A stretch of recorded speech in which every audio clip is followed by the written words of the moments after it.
பொதுநல வழக்கு தொடர்பாக உயர்நீதிமன்றம் பல எச்சரிக்கைகளை கொடுத்திருப்பதை அண்மை செய்திகளாக நாம் பார்த்து வருகிறோம்.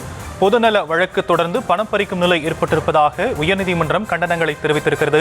பொதுநல வழக்கு தொடர்ந்துவிட்டு உரிய காரணம் இன்றி மனுவை திரும்ப பெறப்பட்டால் அதற்கு சில நடவடிக்கைகள் மேற்கொள்ளப்படும் என நீதிபதிகள் தெரிவித்திருப்பதை அண்மை செய்திகளாக நாம் பார்த்து வருகிறோம். விவரங்களை நம்முடைய செய்தியாளர் இந்துமதி வழங்க நாம் கேட்கலாம். இந்துமதி, நீதிமன்றம் பொதுநல வழக்குகள் தொடர்பாக என்னென்ன விஷயங்களை முன் வச்சிருக்கிறாங்க?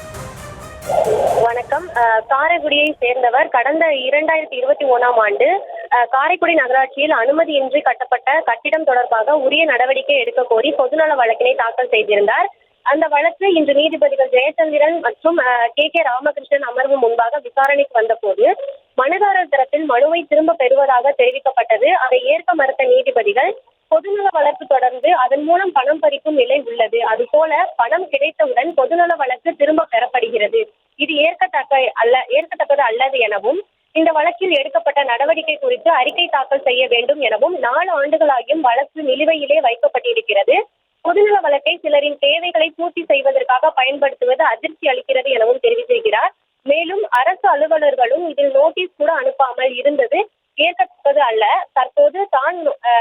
தற்போதுதான் நோட்டீஸே அனுப்பப்பட்டுள்ளது எனவும் இவ்வாறு பொதுநல வழக்கு என தொடர்ந்து ஆதாயம் பெற்றவுடன் திரும்ப பெறும் நடவடிக்கைகள் தடுக்கப்பட வேண்டும்.